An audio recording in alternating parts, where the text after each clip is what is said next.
Yo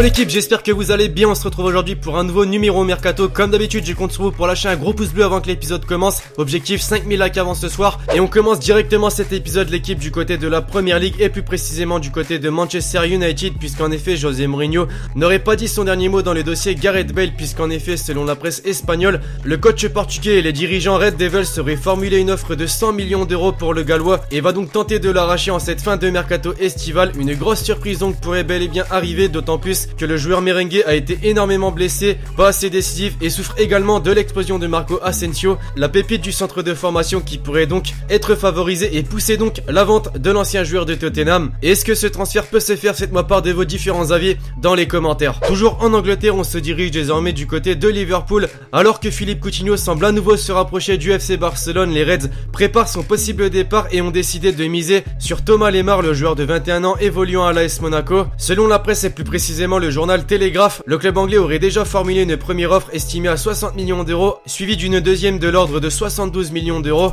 Deux propositions jusqu'ici repoussées par le club de la Principauté qui désire conserver son gaucher, d'autant plus que bon nombre de ses cadres sont déjà ou s'apprêtent à partir. Mais les Reds ne comptent pas s'arrêter là et penseraient également à s'attacher les services du jeune milieu de terrain portugais du Bayern Munich, Renato Sanchez, qui ne fait plus partie des plans de ses dirigeants. Arrivé pour 35 millions d'euros l'an dernier en provenance du Benfica Lisbonne, le meilleur jeune de l'Euro 2016, n'a jamais vraiment réussi à s'imposer au Bayern et souhaite donc quitter l'Allemagne, d'autant plus qu'il a reçu des offres et pourrait rebondir en Première Ligue. Liverpool est donc le club le mieux placé pour se le procurer. Pour terminer outre-Manche, on se dirige du côté de Manchester City, puisqu'en effet le dossier Alexis Sanchez refait surface en cette fin de mercato. Alors qu'il refuse toujours de signer une prolongation de contrat, le joueur chilien est toujours en hésitation concernant son avenir, d'autant plus qu'après la défaite cinglante essuyée par les siens face à Liverpool 4-0, on peut penser que le Gunners a des envies d'ailleurs, et ça tombe bien car Pep Guardiola va mettre 55 millions d'euros sur la table pour tenter d'approcher une nouvelle fois le joueur d'Arsenal, un club qui jusqu'ici refusait toutes les offres, notamment celle des Citizens pour motif de club concurrent. Arsène Wenger et les dirigeants du club anglais vont-ils céder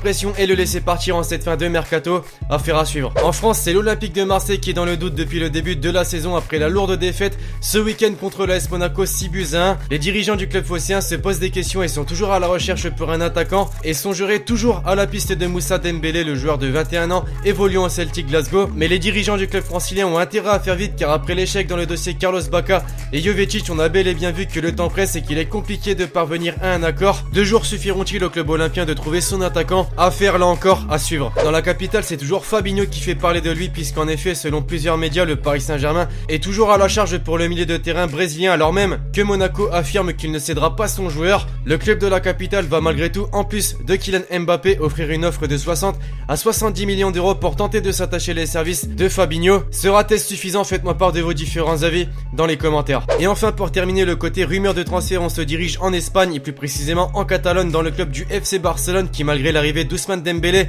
continue à travailler sur le numéro 11 du Paris Saint-Germain, Angel Di Maria, le joueur argentin qui va potentiellement perdre sa place de titulaire indiscutable avec l'arrivée de Kylian Mbappé va donc se poser des questions et réfléchir en cette fin de mercato, d'autant plus que le Barça va lui proposer un salaire très intéressant. Reste encore à trouver un accord avec les dirigeants parisiens qui ont d'abord repoussé une offre la semaine dernière estimée à 35 millions d'euros. Une chose est sûre, le club catalan va devoir faire vite s'ils veulent voir Angel Di Maria et Lionel Messi évoluer ensemble. Côté officialisation, désormais on commence tout d'abord en Angleterre et plus précisément du côté des Reds de Liverpool qui ont enfin trouvé un accord avec les dirigeants du RB Leipzig pour la venue de Naby Keita, qui portera malgré tout le maillot rouge à partir de juillet 2018. L'indemnité de transfert quant à elle est estimée à 52 millions d'euros. Chelsea de son côté a trouvé un accord avec un joueur évoluant chez l'ennemi londonien Arsenal, puisqu'en effet Alex Oxlade-Chamberlain devrait s'engager dans les prochains jours chez les Blues pour un montant de 38 millions d'euros. Après Naby Keita, le RB Leipzig va une nouvelle fois perdre une pépite qui va se diriger vers la Première Ligue, puisqu'en effet Oliver Burke s'est engagé avec le club de West Bromwich Albion pour une somme de 16,3 millions d'euros. Stoke City a officialisé ce mardi l'arrivée du défenseur autrichien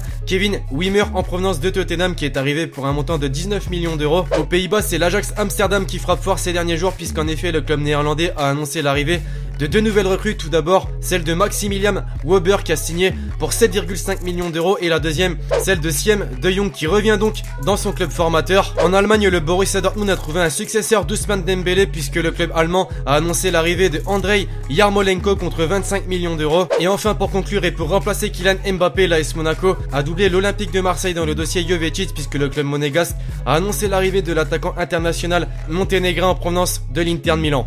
Et donc voilà l'équipe, ce numéro mercato est désormais terminé. J'espère forcément comme d'habitude que vous l'aurez aimé. Si c'est le cas, faites-le moi savoir en mettant un gros pouce bleu à cette vidéo et en me disant vos avis sur les différents transferts officiels et probables cités dans la vidéo. Et donc écoutez, d'ici là je vous dis à la prochaine pour une nouvelle vidéo. C'était Lexchi, ciao ciao.